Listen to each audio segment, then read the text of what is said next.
A ver, contaré 3, 6, 9. Gracias. Hoy vamos a hablar de algo que utilizamos a diario, algo que es parte fundamental de prácticamente todas nuestras transacciones. Un elemento sin el cual sería muy complicado entender el mundo en el que hoy vivimos. Me refiero al billete, al Villegas, al bill metal, al dinerito, a la platita, esa que tanto nos hace sufrir a veces. Les voy a contar la historia de las monedas y billetes de nuestro país y de su evolución, por supuesto, desde que en el siglo XVI los conquistadores españoles fundaran la Casa de la Moneda. El programa de hoy va dedicado a eso. Soy Norma Martínez y esto sucedió en el Perú.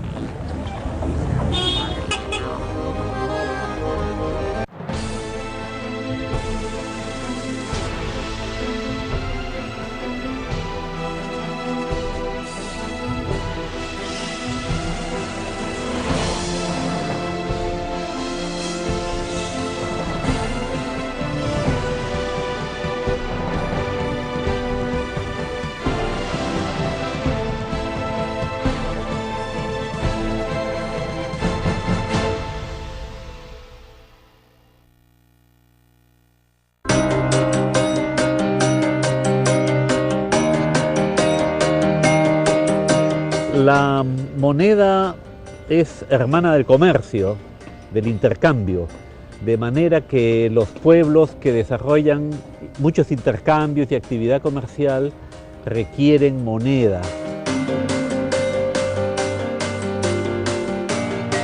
Cuando surge el dinero y una sociedad adopta el dinero y por consiguiente el bienestar de la sociedad sube.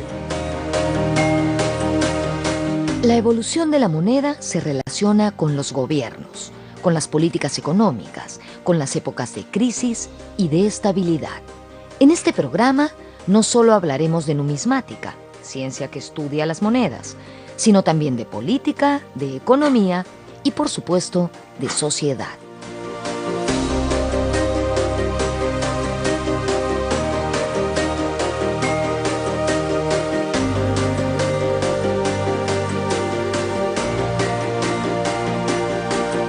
La moneda es una mercadería que reúne ciertas funciones que ningún otro bien puede tener.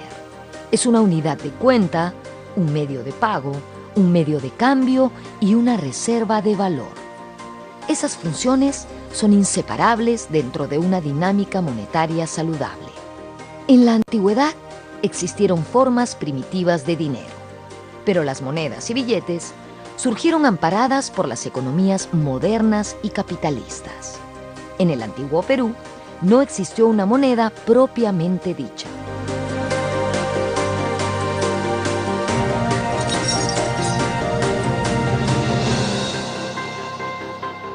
En el Perú prehispánico, evidentemente, no existían las monedas como las conocemos hoy en día, pero según algunos historiadores, como Valdemar Espinosa y la propia María Rovsoroski, habían unas pequeñas hachas de cobre y conchas de abanico, que eran una especie de protomoneda que facilitaba los intercambios comerciales. Estos elementos se han encontrado principalmente en culturas de la costa, como Sicán y Chincha. Esto, claro, es solo una hipótesis.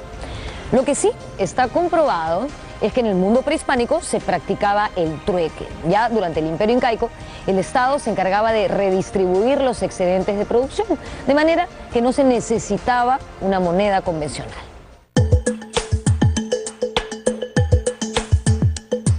Protomoneda diríamos que es algo que está comenzando a convertirse en moneda, que está comenzando a desarrollar alguna función monetaria. Se conoce que las funciones monetarias son no solamente servir para medio de pago, sino también como forma de ahorro. Para los economistas, el trueque practicado en el Tahuantinsuyo, es decir, la transacción sin el uso de dinero como medio de pago, era deficiente, pues limitaba la actividad económica y los intercambios. Es un salto muy grande en bienestar, una mejora muy grande en bienestar, porque la alternativa al uso de las monedas es el trueque. una sociedad de trueque, como por ejemplo era el incanato. Pero en la sociedad de trueque se incurren unos costos muy grandes para realizar una actividad económica. La moneda llegó al Perú en el siglo XVI, con la conquista española. Cuando llegan los españoles al Perú, implantan naturalmente un régimen monetario para el intercambio de bienes. Si bien inicialmente esto era muy caótico porque no existían monedas propiamente dichas, lo que hacían era usar trozos de metal, de cobre, de plomo, de plata o de oro, y con eso hacían los intercambios. Durante los primeros años del virreinato, se usaron monedas traídas desde España. Al poco tiempo, la corona decidió que éstas se produjeran en América, aprovechando las minas de plata que existían aquí. De esta forma, se instalaron las primeras casas de moneda o secas.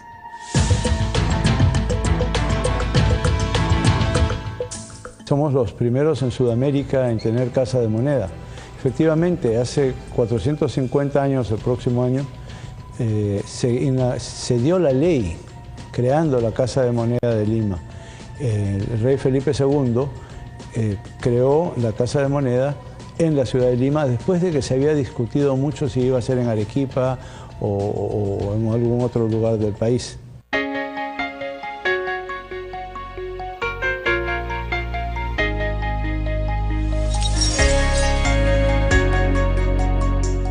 En 1565, en tiempos del virrey Lope García de Castro, se creó la Casa Nacional de Moneda. Inicialmente funcionó en un local que quedaba donde actualmente queda el Palacio de Gobierno.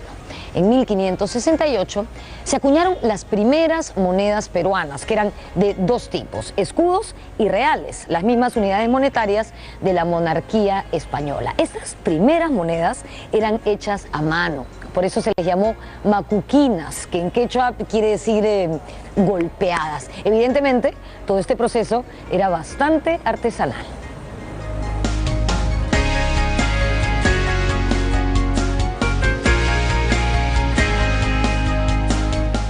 Eran hechas a martillo, eran discos de metal que se ponían entre los cuños y se golpeaba con un martillo, y entonces, claro, eran irregulares.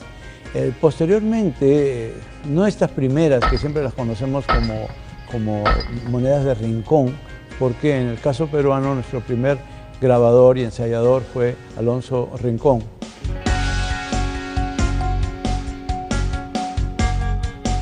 Más allá de su forma irregular, para los funcionarios españoles era muy importante controlar que las monedas tuviesen la cantidad de plata oficial.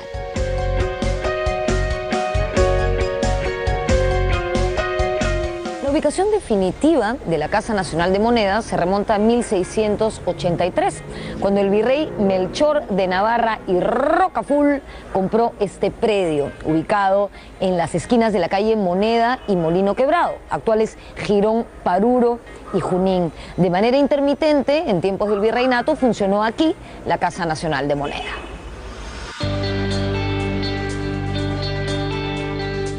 Entonces, estas primeras monedas que se hicieron en la Casa de Moneda de Lima en 1568 llevan de un lado el valor de la moneda, que era 4 reales o 8 reales, 2 y medios, y la inscripción con el nombre del rey Felipe II, en fin, una P por el Perú, y tienen las columnas de Hércules. Se usaba un sistema octal. 8 reales equivalían a un peso de plata, llamado popularmente patacón. Por su parte, un escudo equivalía a 18 reales. La división en 8 es muy natural, porque cuando tú tienes una unidad, la partes en 2 y tienes entonces 2 medios. Estos medios los vuelves a partir y tienes 4 cuartos, los vuelves a partir y tienes 8 octavos, ¿no? Así que esa era la división. La única moneda que existía físicamente era el disco acuñado, que valía 8 reales, el llamado patacón perulero, ¿no? Que era el disco acuñado de un peso de 8 reales con sus fracciones, que eran los reales y los cuartillos. Usualmente para las exportaciones lo que se usaba no eran los patacones, sino se usaban sobre todo barras de plata. En el anverso, estas primeras monedas llevaban impresas una simbología que representaba a la monarquía española. Las primeras monedas que tenemos tienen las columnas que significan las columnas de Hércules, lo que es Gibraltar. Siempre las columnas de Hércules o Gibraltar, desde la época clásica, tenían un mote que decía non plus ultra, es decir, no se podía ir más allá. Cuando los reyes católicos y después Carlos V ya son reyes de América, entonces cambian ese mote y lo ponen plus ultra, es decir, ellos habían ido más allá. Los españoles fue un vehículo para difundir, bueno, ideas, personajes, valores, ¿no?, asociados, por ejemplo, a la monarquía o a Dios, a la iglesia en aquel tiempo.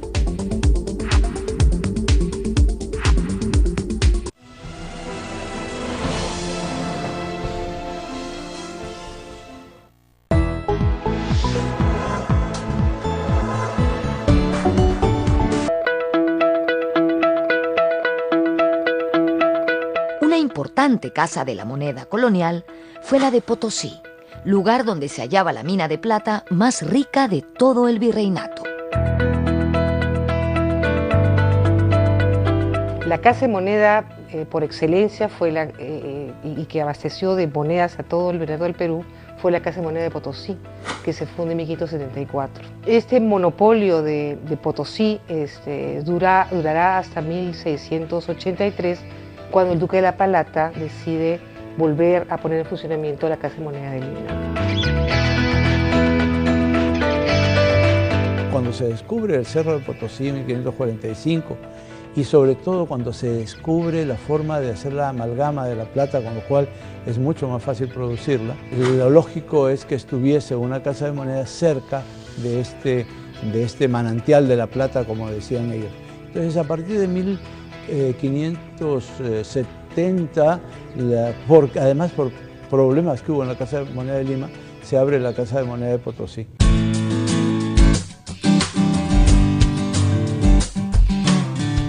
A mediados del siglo XVII se descubrió una cuantiosa falsificación de monedas en Potosí. La adulteración la hizo un inescrupuloso ensayador llamado Felipe Ramírez de Arellano, asociado a Gómez de la Rocha, exalcalde de la Villa Minera. Esas monedas falsas fueron llamadas popularmente rochunas. En el siglo XVII es que a mitad de siglo hubo una gran falsificación de moneda dentro de la Casa de Moneda de Potosí, con lo cual terminaron con las cabezas cortadas, en fin. Y entonces había una escasez ya de moneda, porque en los países en Europa no querían recibir tampoco las monedas potosinas porque ya no tenían confianza.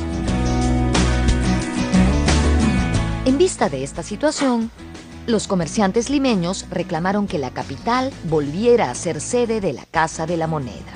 Fue así que, ante la escasez de moneda y sin tener permiso real, en 1659, el virrey Luis Enrique de Guzmán dispuso que se reiniciara la acuñación en la Ceca limeña.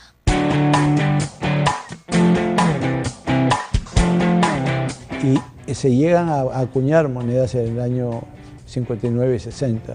En 1659 y 1660, pero muy pronto llega una carta del rey prohibiendo y llamando muy fuertemente la atención a su virrey por haberse tomado atribuciones que no le correspondían. En el siglo XVIII se aplicaron nuevas técnicas de acuñación de monedas. Se dejó el golpe de martillo y se adoptó un sistema mecanizado mediante el uso de volantes. Con ello, se conseguían monedas más circulares. Las primeras piezas de este tipo datan de 1752 y fueron acuñadas en la Volante de San Andrés, primera máquina de acuñación llegada a América. Recordemos que España era gobernada por la dinastía borbónica desde 1700.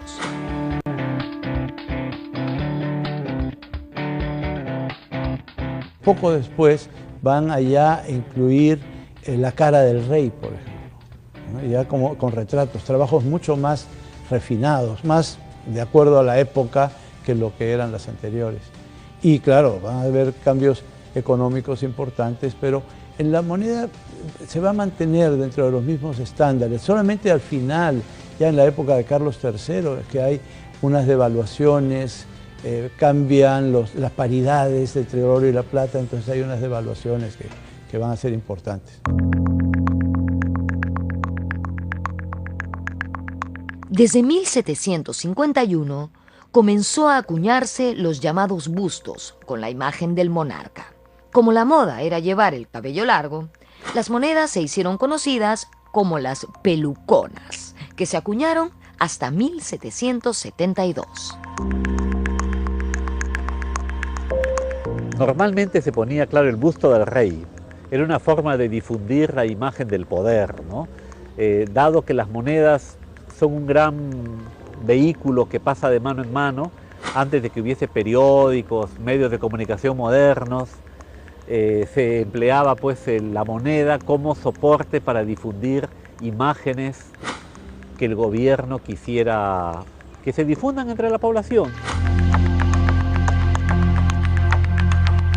Las casas de moneda instaladas por los españoles en el Nuevo Mundo estaban entrelazadas, de tal manera que las monedas acuñadas en el Perú podían utilizarse en todo el Imperio Español. El diseño era el mismo, de manera que se facilitara que un peso acuñado en el Perú pudiera servir para pagar en España. En esto yo te diría que en la colonia estábamos más avanzados que hoy día, porque si hoy día yo voy a España no puedo pagar con soles. En cambio, en aquel tiempo yo pagaba con los pesos peruanos de Potosí, y también los pesos acuñados en México servían para pagar en el Perú. Era una especie de unión monetaria, como tiene la Unión Europea ahora. La producción de plata americana permitió la monetización de las economías europeas. En cambio, en el Perú, siempre hubo escasez de moneda. Al parecer, España no deseaba monetizar al Perú, ya que ello significaba modernizar su economía y estimular un desarrollo que competiría con el de la metrópoli.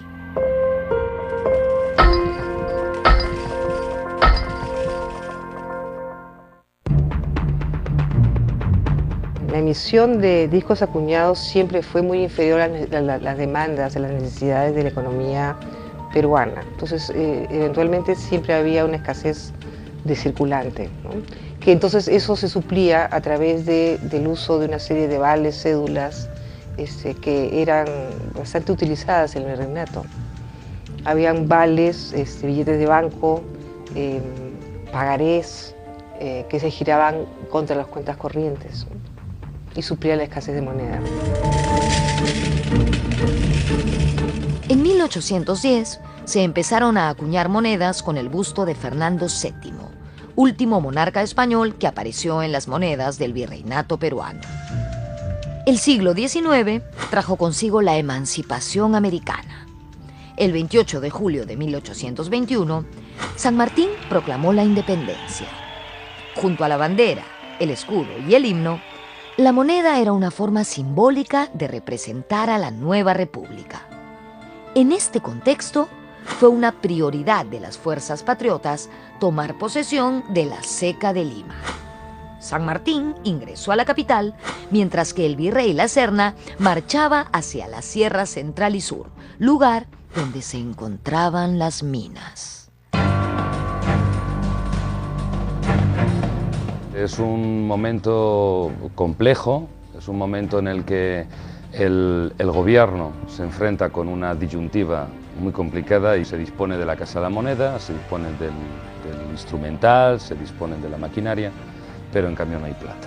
No hay plata con la que suministrar a la ceca limeña, ya que los principales yacimientos de plata se encuentran bajo el control de los ejércitos realistas. Y esto lo lleva a buscar una solución que ya se había dado en algunos otros lugares, la verdad que sin buenos éxitos tampoco, pero un poco que no quedaba otra cosa, había que buscar una manera de tener circulante mientras se recuperaban las minas que estaban. Y entonces crea este banco se llaman Banco de la Emancipación o Banco Auxiliar de Papel Moneda, en que se imprimen localmente sobre unas planchas de casi cartulina que tienen dibujos atrás. En 1821, en el contexto de la guerra por la independencia, José de San Martín ingresó a Lima, la capital del virreinato. Como hemos visto, aquí, en Lima, funcionaba la Casa Nacional de Moneda. En diciembre de 1821, José de San Martín creó el Banco de la Emancipación o Banco Auxiliar de Papel Moneda, que imprimió billetes de 2 reales, de 4 reales y de 1 peso. Pero la población no los recibió bien porque estaba acostumbrada al dinero contante y sonante, es decir, a las monedas. Y se imprimen estos billetes y van a circular, pero casi tan pronto como salen los primeros empiezan a haber falsificaciones, ¿no? Y luego también, para poder solucionar esta falta de moneda, mientras tanto se acuñan monedas de cobre. En realidad la primera moneda peruana de la independencia es una monedita de cobre de medio real de 1822. Los billetes del Banco de la Emancipación estuvieron pocos meses en circulación. Por otro lado, el protectorado imprimió monedas en ínfima escala, comparadas a las que ya circulaban de origen colonial. El gobierno del protectorado no tuvo la capacidad para reemplazar de inmediato la circulación de moneda colonial. Por eso se siguió usando durante algún tiempo monedas que tenían el retrato de Fernando VII. Esto provocó el malestar de algunos patriotas, como Hipólito Unanue, y por ello, progresivamente, se comenzaron a reemplazar estos símbolos de la monarquía por símbolos auténticamente nuestros en las monedas.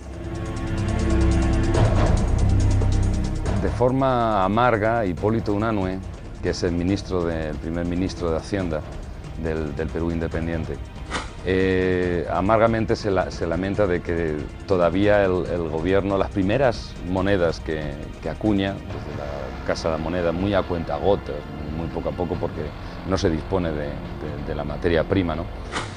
Tiene la simbología de Fernando VII. Ellos necesitan emitir monedas, aunque sea a muy poca cantidad, pero las matrices, no se disponen de nuevas matrices, no se disponen de los troqueles nuevos.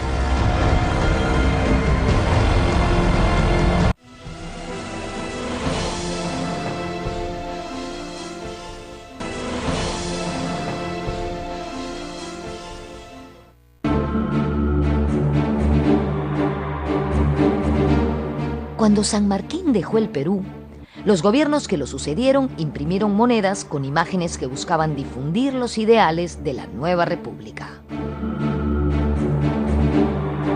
En el 23 y en el 24 se van a acuñar piezas de plata, muchas de ellas con plata de monedas españolas fundidas, en fin, o algo de plata que conseguían. Las llamamos Perú Libre. Son unas piezas muy bonitas, además que tienen el escudo que nos dio San Martín, que es con el sol naciendo detrás de las montañas. Comienzan a aparecer ya las figuras propias y las leyendas propias de la nueva república. Y aparece pues la mujer representando con gran influencia francesa, ¿no? Y aparece la mujer, aparece por tanto ya las nuevas leyendas que quieren demostrar pues, o quieren representar a la república y los valores que ésta representa. Durante mucho tiempo hubo resistencia a poner personajes, justamente por la idea de que no queríamos tener monarquía, y volver a poner un personaje en la moneda significaría como que hemos vuelto a un monarca. Es por eso que los primeros símbolos son alegorías, ¿no? Por ejemplo, el sol radiante o la patria, bajo la imagen de una mujer generalmente europea, vestida como con una túnica romana o griega, portando una antorcha, que era el símbolo de la patria o de la justicia, ¿no?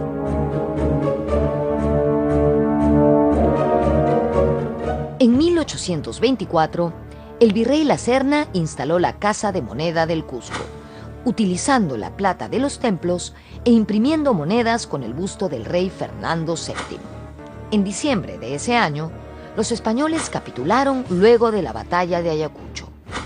Consolidada la independencia, en febrero de 1825, se decretó la ley que fijaba al peso como moneda nacional. En las siguientes 3 décadas, el país fue dominado por el caudillismo y la anarquía. La moneda de origen colonial continuó circulando hasta mediados del siglo XIX, mientras que el feble boliviano inundaba nuestro territorio. Habíamos tenido el problema de la moneda feble boliviana, que era una moneda con menor contenido de plata. ¿Qué era lo que pasaba? Como las monedas coloniales, como te expliqué, eran de oro o plata, entonces cuando venían los comerciantes extranjeros trayendo mercadería importada, la vendían a cambio de plata y se llevaban la plata porque en sus países valía, debido precisamente a que es plata física. Monedas bolivianas que tenían 25% menos de metal que las peruanas, pero que nos solucionaban en alguna manera el circulante y que nos inundaron. Había una diferencia en la balanza de pagos con Bolivia de 900.000 pesos al año y lo cubrían con esta moneda devaluada.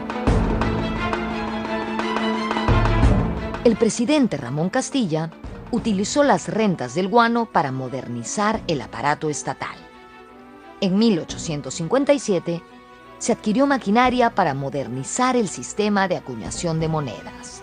Además, se contrató a grabadores ingleses que diseñaron el sol de plata. El sucesor de Castilla, Miguel de San Román, fue quien implementó la flamante moneda. Después de la independencia, los gobiernos hispanoamericanos o latinoamericanos quisieron crear monedas distintas y en el Perú esto se va a concretar en 1863, 40 años después de la independencia, con la creación del sol. En 1863, y con el fin de contrarrestar la influencia del feble boliviano que había invadido nuestro territorio con monedas que tenían menor porcentaje de plata que las nuestras, el presidente Miguel de San Román ordenó la creación del sol de plata. Este sol tendría en el anverso el escudo del Perú y en el reverso la imagen de una mujer ataviada con una túnica al lado de un escudo con un sol radiante. Esta mujer representaba la patria. La denominación de sol para nuestra moneda se ha mantenido a lo largo del tiempo, aunque sí, con ciertas variaciones. La creación del sol de plata marcaba el ingreso del país a la modernidad, traducida en la moneda decimal. El boom guanero propició el surgimiento de bancos en Lima y provincias. El primero de estos fue la Providencia Sociedad Anónima General del Perú, fundada en Lima en 1862. El Banco de la Providencia es creado por un belga que viene aquí, que se llamaba François Watteau, con unos empresarios peruanos de la época, establecen este banco porque ya estaba dando resultados en otros lugares y para poder tener circulante, que siempre fue un problema todo el siglo XIX en el Perú. La crisis económica posterior al auge guanero afectó gravemente al país. Los presidentes no supieron controlar la emisión de billetes fiscales. Usaron irresponsablemente lo que Pedro Beltrán en el siglo pasado llamó la maquinita. Es decir, imprimían billetes sin tener en cuenta el impacto que causaban en el nivel de precios. ¿Qué pasa? Cuando el gobierno emite más billetes de la cuenta, el nivel de precios aumenta, lo que se llama la inflación. Esto lleva a que la gente pierda confianza en la moneda. En tiempos del boom del guano, los bancos de Tacna, Piura y Arequipa empezaron a emitir cheques, órdenes de pago y billetes. Los gobiernos de José Balta, Manuel Pardo y Mariano Ignacio Prado replicaron el modelo imprimiendo sus propios billetes, los billetes fiscales. La idea del gobierno era mantener activa la economía en tiempos de crisis.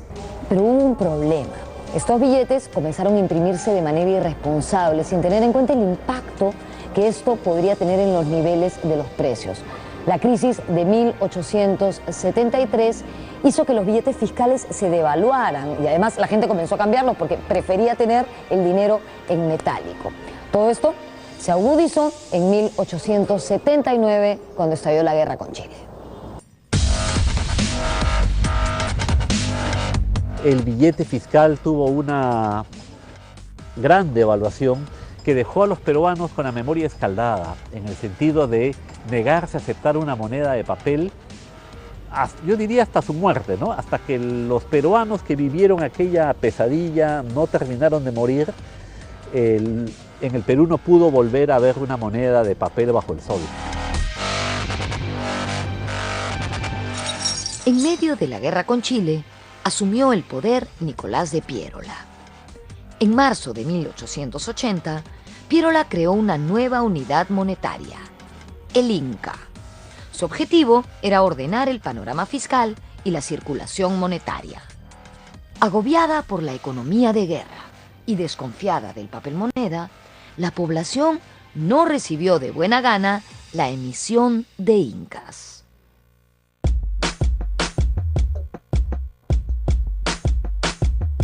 Piérola, cuando toma el poder, quiere ver cómo puede solucionar esto y crea una moneda de oro, que era el Inca, pero que nunca se llega a acuñar en oro, porque la situación económica estaba cada día peor.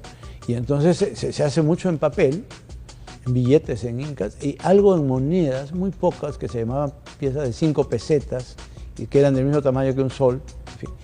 Y que esto va a ir devaluándose, finalmente tienen que ir resellándola.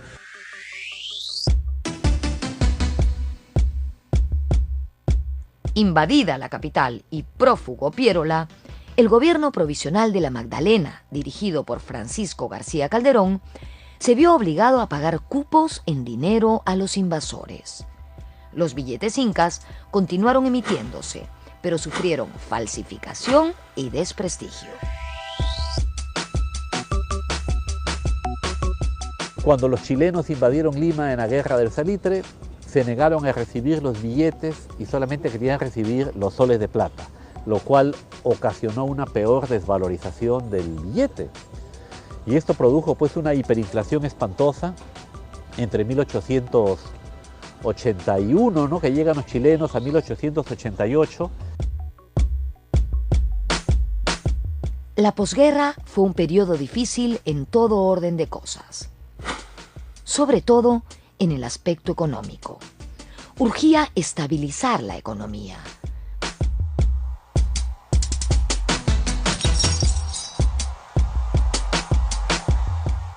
En 1897, durante el segundo gobierno de Nicolás de Piérola, se implantó la libra peruana, cuyo valor era equivalente a la libra esterlina inglesa. El objetivo del gobierno con esta medida era reforzar la moneda nacional que había quedado muy golpeada después de la guerra con Chile. El diseñador de la libra peruana fue el artista Juan Lepiani. En el reverso de esta se encontraba un retrato del legendario fundador del Tahuantinsuyo, Manco Cápac.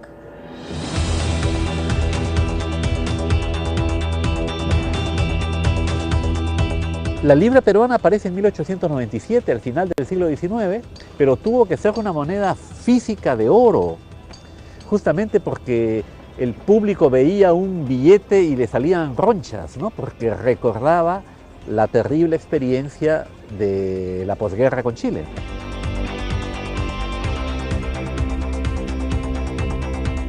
En 1900 se decretó el valor de cambio entre la libra peruana y el sol de plata. 10 soles equivalían a una libra peruana.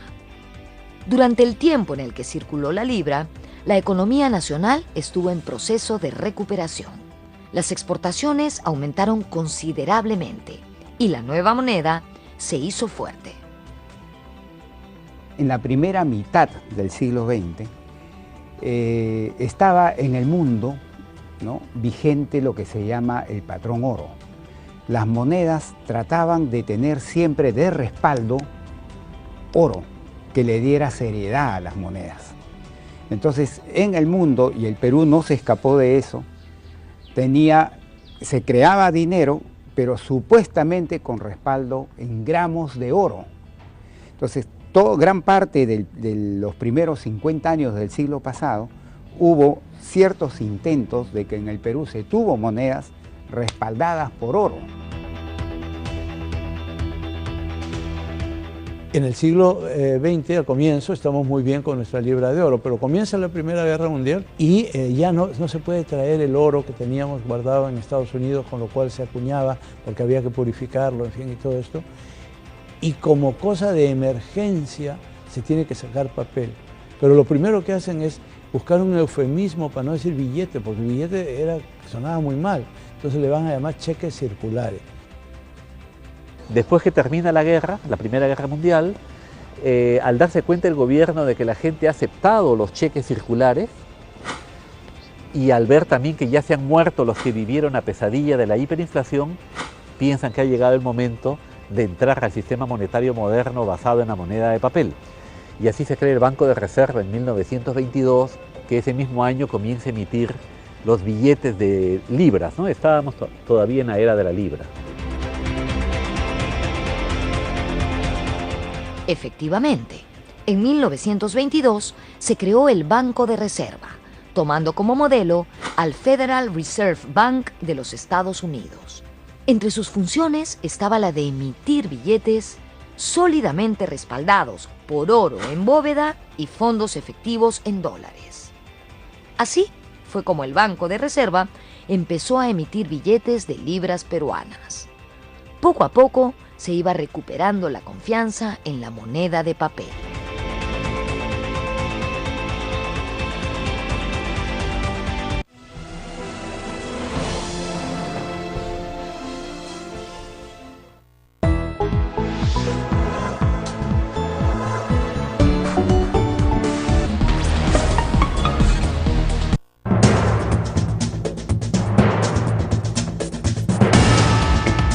La libra peruana tuvo momentos de gran fuerza, incluso llegó a superar en valor a su similar inglesa durante la Primera Guerra Mundial. En 1929, cuando ocurrió la gran crisis, la bolsa de valores de Wall Street de Nueva York cayó estrepitosamente. Coincidentemente, yo estoy en este momento en la Bolsa de Valores de Lima. Esta caída de la Bolsa de Nueva York afectó significativamente las economías de todo el mundo, la nuestra también. Y, por supuesto, esto también tuvo un impacto en la libra peruana, que solo tuvo 2 años más de vida. Con la crisis de 1929, la mayoría de países abandonó el patrón de oro. El Perú tuvo que adecuarse a esta nueva realidad. La libra peruana muere en el año 1930 con la crisis mundial. Era una moneda, como te digo, basada en su perfecta equivalencia con el oro. Esto no pudo mantenerse con la crisis mundial. Entonces, a fin de disfrazar un poco la devaluación, el gobierno decide volver al sol, que habíamos abandonado en 1897. Pero para tratar de crear una continuidad con la libra, le llama sol de oro, para diferenciarlo del sol anterior, que era físicamente de plata. Entonces era como que antes tuvimos el sol de plata, ahora tenemos el sol de oro. Y este sol de oro, que en verdad se comienza a acuñar en bronce, ¿no?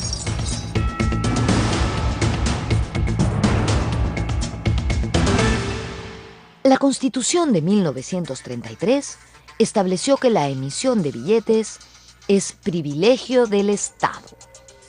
La institución encargada de la regulación de la moneda sería el Banco Central de Reserva, creado en 1931 en reemplazo del Banco de Reserva. En 1943, el presidente Manuel Prado emitió un decreto creando una moneda de bronce con el valor de un sol de oro. En ese mismo año, el Banco Central de Reserva mandó imprimir la primera serie de billetes propios.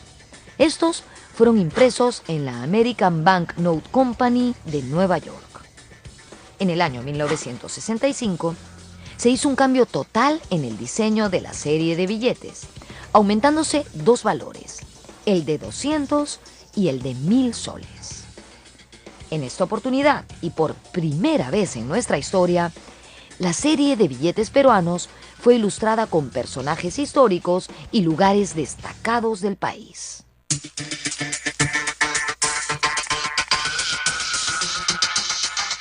Creo que Ramón Castilla es el primer político peruano que aparece en una moneda. Esto me parece que ocurre a mediados del siglo XX. Y ya a partir de ahí pues comenzaron a aparecer personajes que generalmente han sido héroes militares, algunos mitológicos, ¿no? Como Pachacute, pero otros personajes reales, ¿no? Como Miguel Grau, Bolognesi.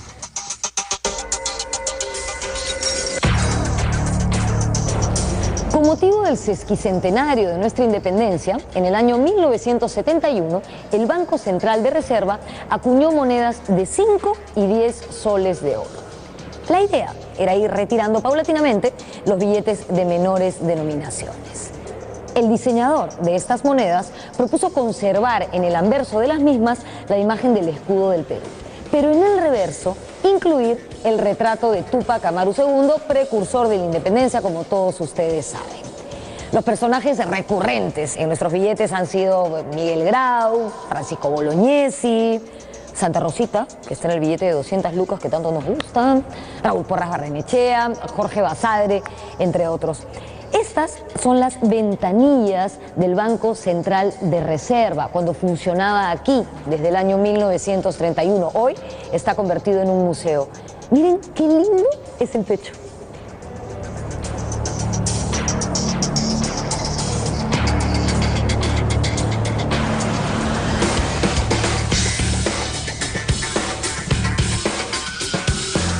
En la época de la hiperinflación se nos acababan los héroes, ¿no? A tal punto que comenzaron a aparecer santos, a ver si nos hacían el milagro de acabar con nuestros males económicos.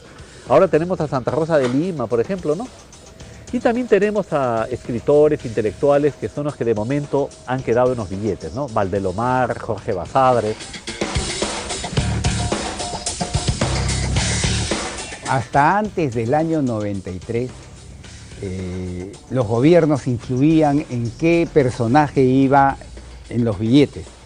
Hoy día es el Banco Central, el directorio del Banco Central el que toma la decisión de qué personajes van en los billetes. Ya de ellos depende.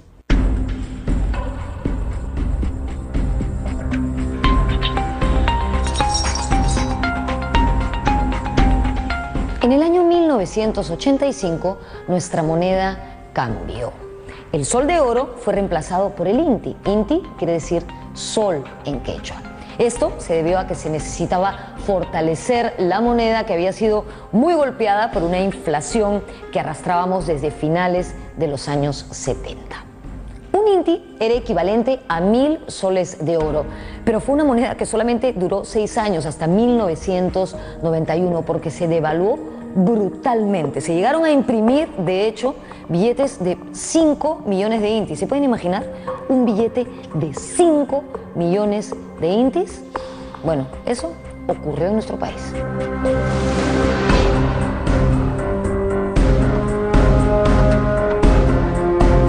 La gente que tiene más de 40 o 50 años recordará, por ejemplo, el sol de Vicuña, y luego cómo se fue empequeñeciendo el sol hasta llegar a ser una piltrafa de metal insignificante, ¿no? de latón. Y en ese momento entonces se creó el INTI, con esperanza de que fuera una moneda más sólida, ¿no? Así que nace el INTI con muchas ilusiones y duró 6 años. Es decir, esa fue la moneda de más corta vida.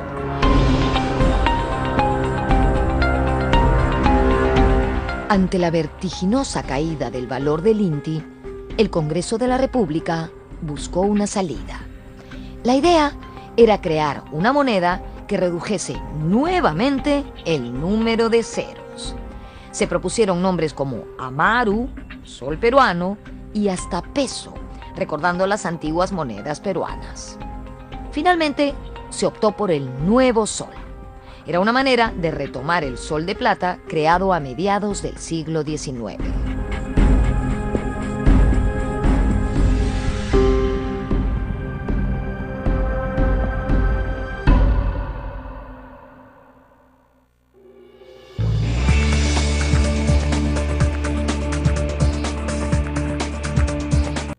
El Perú hoy día tiene una nueva moneda que se llama Nuevo Sol, pero de respaldo ya no tiene oro, tampoco tiene dólares.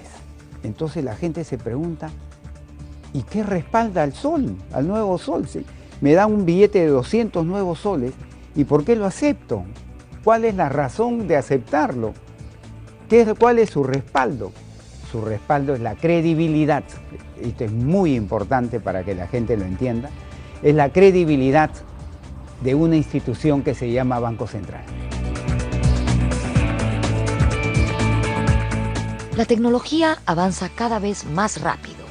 Se crean nuevas formas de pago, un sinnúmero de tarjetas de crédito, compras por internet y ahora existe hasta una especie de dinero virtual. A pesar de ello, la moneda metálica y el papel moneda siguen siendo las formas más usuales de compra, venta y ahorro en la vida cotidiana del común de las personas. A partir del 2009 hay un intento a nivel mundial de crear una moneda virtual que se llama Bitcoin. Esta es una moneda que ya no va a existir, o sea, yo no la voy a ver. Ya no es como un billete o una moneda de 5 soles o un billete de 100 soles, no lo voy a ver. Es una moneda virtual que se transa vía internet. Y han estado impulsándola a nivel mundial y hay peruanos que, una completa minoría acá en el Perú, pero que han comenzado a usar esta moneda virtual. Pero el problema de esta moneda virtual es el siguiente. Yo, desde mi punto de vista, creo que no va a tener éxito en el futuro. ¿Por qué? Porque toda moneda cumple dos funciones. Como medio de intercambio para comprar y vender, pero también como medio de ahorrar en el tiempo, de acumular riqueza en el tiempo. El Bitcoin, esta moneda virtual, cumple muy bien su función de intercambio, porque por internet compro y vendo, pero la segunda función no la realiza, que es la de ahorrar, la de acumular riqueza en el tiempo.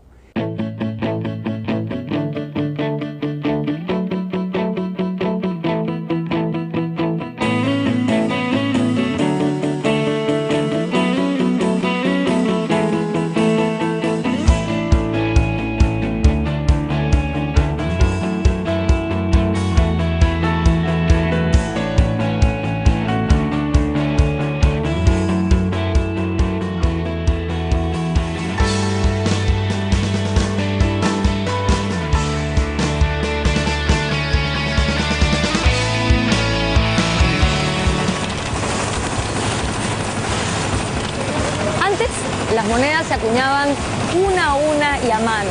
Hoy se hacen con estas máquinas que botan 750 monedas por minuto. Evidentemente la fabricación de monedas ha evolucionado y las monedas también, porque evolucionan según evoluciona la economía de un país. Hoy tenemos un nuevo sol bastante fuerte y eso se debe a que tenemos una economía estable, robusta, sin alzas abruptas ni caídas estrepitosas. Larga vida al sol peruano, larga vida a la economía estable y larga vida a todos nosotros para que podamos disfrutarla. Nos vemos en la próxima.